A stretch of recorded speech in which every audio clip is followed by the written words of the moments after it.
देखिए पिछले तकरीबन 1.5-2 साल से हम एक मुद्दा महानगर पालिका और समाज कल्याण विभाग का उठा रहे हैं।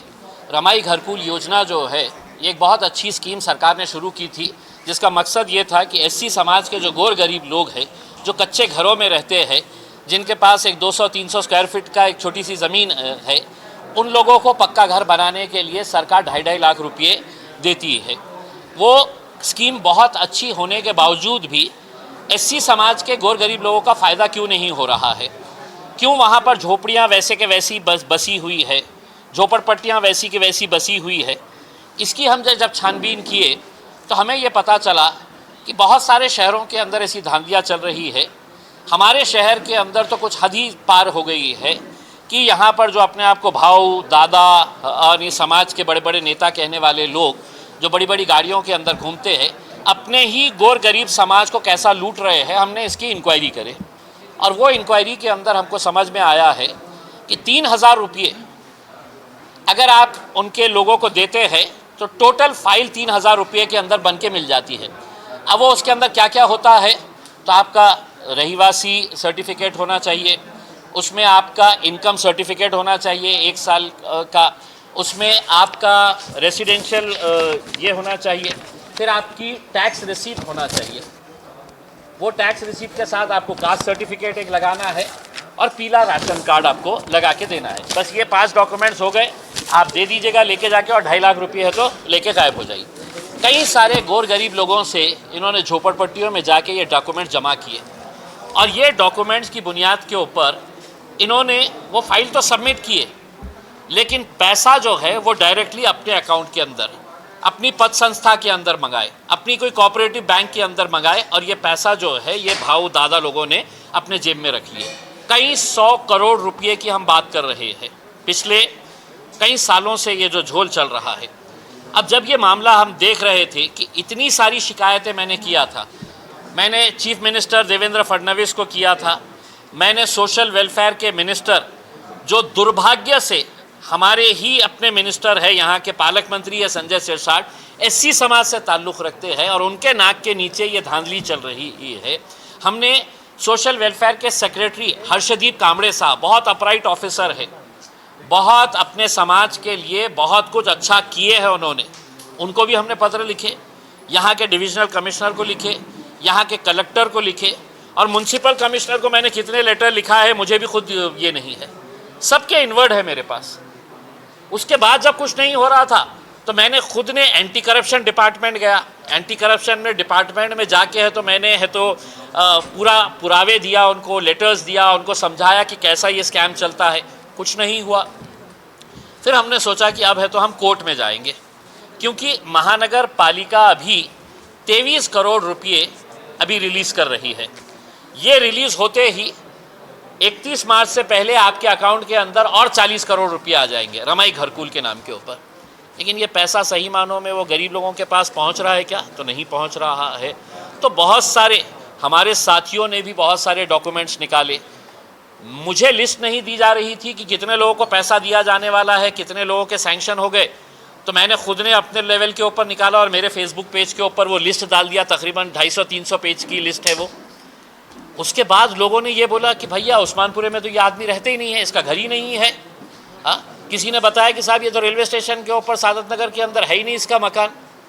तब है तो हमको इसकी व्याप्ति पता चली और उस हिसाब से हमने ये कंक्लूजन के ऊपर पहुँचे कि तकरीबन 90% जो है वो बोगस फाइल्स तैयार किए गए हैं। और इसी दौरान कुछ लोगों को जब ये समझ में आया कि हमारे समाज के लोग हैं तो इसके बारे में आवाज़ नहीं उठा रहे हैं, तो मुझे एक शख्स ने एक लेटर लिखकर भेजा की तुम्ही आमच्या समाजाच्या बाबतीत लढत आहे, हे रमाई घरकुल योजना कशा प्रकारे चालत आहे याचा एक उदाहरण के तौर के ऊपर हम आपको बोगस डॉक्यूमेंट्स कितनी आसानी से बनाए जा सकते हैं इसका उदाहरण दे रहे हैं।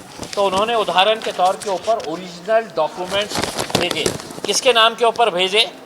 एक है एकनाथ शिंदे और दूसरे है देवेंद्र गंगाधर राव फडणवीस। इनके नाम के ऊपर बोगस डॉक्यूमेंट्स। क्या है ये? रहीवासी प्रमाण पत्र। एकनाथ शिंदे और देवेंद्र फडणवीस कहाँ रहते हैं? तो अंबेडकर नगर के अंदर रहते हैं। ये सर्टिफिकेट ओरिजिनल डॉक्यूमेंट बता रहा है। फिर उसके बाद उनको ये बताना पडता है की आम्ही गरीब आहे, छोटासा आमचं मकान आहे, त्याला पक्का बांधण्यासाठी आम्हाला टॅक्स रिसीट पाहिजे. तर ह्या दोघांचं, एकनाथ संभाजी शिंदे राहणारे आंबेडकर नगर यांची प्रॉपर्टी, ओरिजिनल डॉक्यूमेंट महानगरपालिकेचा, ये महानगरपालिके का. दूसरा है देवेंद्र गंगाधरराव फडणवीस, ये original tax receipt Devendra Fadnavis Maharashtra के मुख्यमंत्री की. ये पत्र है जिस बंदे ने मुझे ये लिखकर भेजा है पूरा कि कैसा है, तो इसके अंदर पूरा झोलझाल होता है और एक मैं उदाहरण के तौर के ऊपर ये तुम्हारे को डॉक्यूमेंट्स भेज रहा हूँ करके. फिर उसके बाद आधार कार्ड बनाना इतना आसान होता है, डुप्लीकेट आधार कार्ड, नेशनल सिक्योरिटी, राष्ट्रीय सुरक्षा से संबंधित ये मुद्दा है. ये आधार कार्ड बोगस, देवेंद्र फडणवीस और एकनाथ शिंदे का बोगस आधार कार्ड तैयार किया गया. लेकिन ये स्कीम किसके लिए है, तो एससी समाज के लिए. तो आपको कास्ट सर्टिफिकेट भी देना पड़ता है, तो 2 कास्ट सर्टिफिकेट भी उसने ओरिजिनल भेजा. स्टैम्प्स देखिए ओरिजिनल है. कुछ डॉक्यूमेंट्स तहसील ऑफिस से निकलते हैं, कुछ कलेक्टर ऑफिस से निकलते हैं, कुछ है तो महानगर पालिका के डिपार्टमेंट से निकलते हैं. 2 कास्ट सर्टिफिकेट, दोनों ही कास्ट सर्टिफिकेट एक देवेंद्र फडणवीस के नाम के ऊपर और एकनाथ शिंदे के नाम के ऊपर, ये बताते हुए कि ये दोनों भी एससी समाज से ताल्लुक़ रखते हैं करके. Ration card bogus, yellow ration card, लगता है ये स्कीम के 2.5 लाख रुपये पाने के लिए. 90% बोगस राशन कार्ड आपको महानगर पालिका के दफ्तर के अंदर मिलेंगे. ये राशन कार्ड किसके नाम के ऊपर बनाया गया है, जूम इन करके देखिए तो आपको पता चलेगा किसके नाम के ऊपर बनाया गया है. एकनाथ शिंदे और इनके परिवार के अंदर, इनकी इनकम अंबेडकर नगर में रहते हैं, ये 90,000 रुपये इनकी सालाना इनकम है. ये सर्टिफिकेट भी है अपने पास. और इनके परिवार के अंदर कितने लोग हैं जो इनके पीले राशन कार्ड के ऊपर है, तो इनका पूरा परिवार, इनकी पत्नी, इनका बेटा श्रीकांत, इनकी बहू और इनका 4 साल का बच्चा, ये पीले राशन कार्ड के ऊपर ये 2.5 लाख रुपये रमाई घरकुल से उठाने के लिए इनका भी.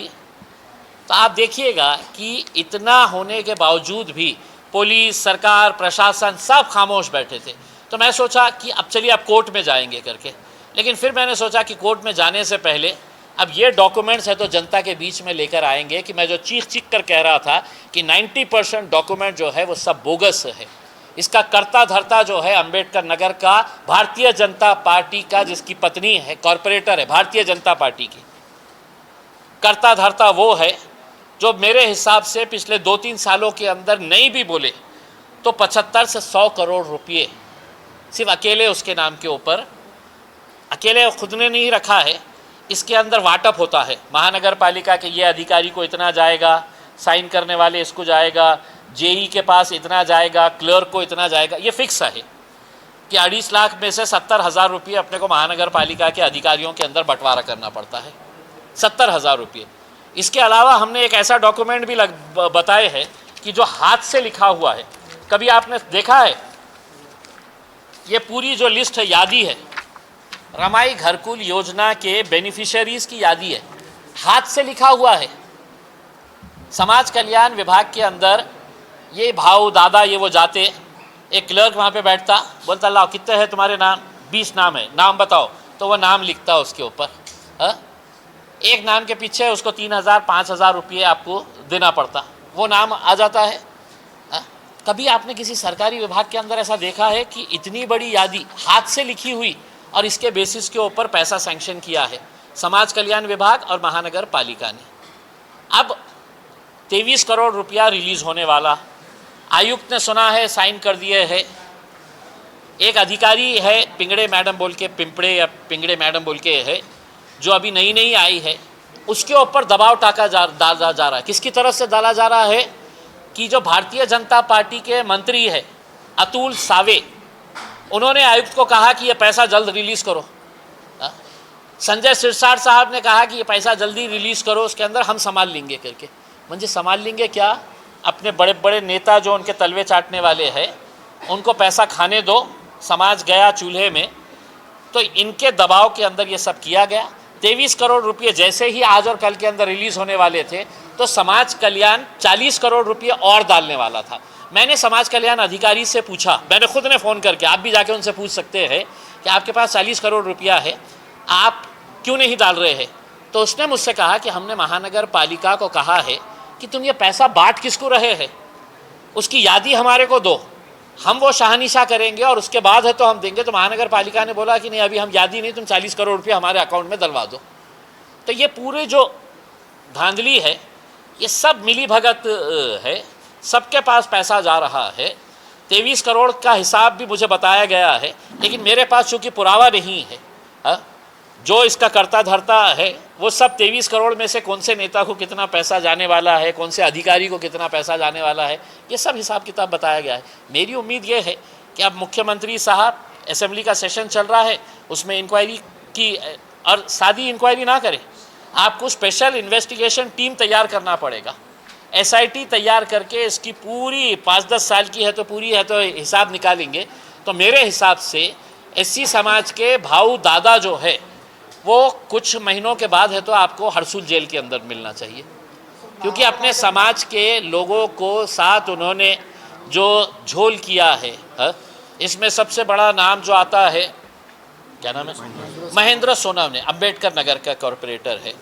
एक अधिकारी ने पूरे नाम के साथ दिया है, और मैंने ये नामा नहीं बता रहा हूँ, उन्होंने खुद ने बताया है कि महेंद्र सोनवने के 700 फाइल्स है, अरुण बोडे के 300 फाइल्स है, अमित भुईगढ़ के 150 फाइल्स है, और भी कुछ लोगों के नाम बताए हैं। तो जो आदमी थर्ड टर्म का हाँ, जालिंदर शेंडगे है, जितेंद्र कचरू सोनवने है, राहुल सोनवने है, रूपचंद वाघमारे है, ये सब बोगस फाइला बनाने वाले, ये सब बोगस फाइला बनाने के है तो इन्होंने इसके अंदर दिए हैं। तो हमारे कुछ नहीं बता सकते। मैं अभी आपको अगले 15 दिनों के अंदर 65 करोड़ रुपए का बता रहा हूँ। 23 करोड़ रुपए अभी, और 40 करोड़ रुपए की लिस्ट तैयार पड़ी हुई है उनके पास। 40 करोड़ रुपए आते ही ये पूरा उसको गिद्ध के जैसा है तो ये कर लेंगे। मैं आपसे चाह रहा हूँ कि आप आयुक्त के पास जाइए और आयुक्त साहब से पूछिएगा कि साहब ये लिस्ट आपने वेबसाइट पे क्यों नहीं डाली। आप आयुक्त साहब से पूछिएगा कि अभी तक है तो इस शहर के अंदर कितने SCs की झोपड़पट्टियाँ हैं, कितने लोगों को घर दिया गया है, कितना पैसा दिया गया है। अगर सही मानों में ये पैसा उनके पास रहता तो आज कोई भी दलित समाज का, SC समाज का हमारा भाई, उसका कच्चा घर नहीं मिला होता आपको, सब पक्के घर के अंदर चले गए होते। तो हमारी अपेक्षा ये है कि इसका जवाब आयुक्त साहब ने देना चाहिए करके। मुझे जो ये बोगस डॉक्यूमेंट्स आए हैं, मैंने लेटर तैयार करा कि पुलिस कमिश्नर के पास दूं, लेकिन फिर मुझे ये हुआ कि क्या होगा, सारे के सारे अगर एक ही थाली के चट्टे बट्टे हैं, क्योंकि संजय सिरसाट के साथ मैंने इतने बोगस डॉक्यूमेंट्स है तो दिया था, CBI तक दिया था, CBI एंटी करप्शन के DG को दिया था लेके जाके पर्सनली मैंने। वो खुद हैरान हो गए थे कि इतना कैसा मतलब ये है, लेकिन हुकूमत ने उनको दबाने की कोशिश करी। हुकूमत ने बोला कि नहीं भैया हमारे लोग हैं, हाँ हम भी खा रहे हैं, उनको भी खाने दो करके, तो किसी का कुछ हुआ नहीं था। अब मेरी अपेक्षा ये है कि इम्तियाज़ जलील ने यह सवाल उठा लिया है, अब ये गेंद आपके बल्ले में है। अगली पत्रकार परिषद में आके मुझसे ये मत पूछे, वरना हमारे चाहने वाले तो बैठे हैं, यानी मुद्दा उछल रहा हो तो अपन कहा नंतर गप्प बसले की। नहीं सर, मेरी कोई आंदोलन की तैयारी नहीं। अगर आपने ईमानदारी से अगर अपनी पत्रकारिता को दिखाते हुए इस मुद्दे को अगर आपने अपने कैमरे का इस्तेमाल करते हुए अगर दिखा दे तो किसी को कोई आंदोलन करने की ज़रूरत नहीं है। आंदोलन अब ये है कि जिन्होंने मेरे खिलाफ यही भाऊ दादाओं को पैसा देकर मोर्चा निकाला था एक शब्द के ऊपर, आज उनके पूरे समाज के साथ जो धोखा हो रहा है, मैं उनसे विनती कर रहा हूँ, अब एक आंदोलन तुम करो, आओ महानगर पालिका के सामने और तुम आंदोलन करो।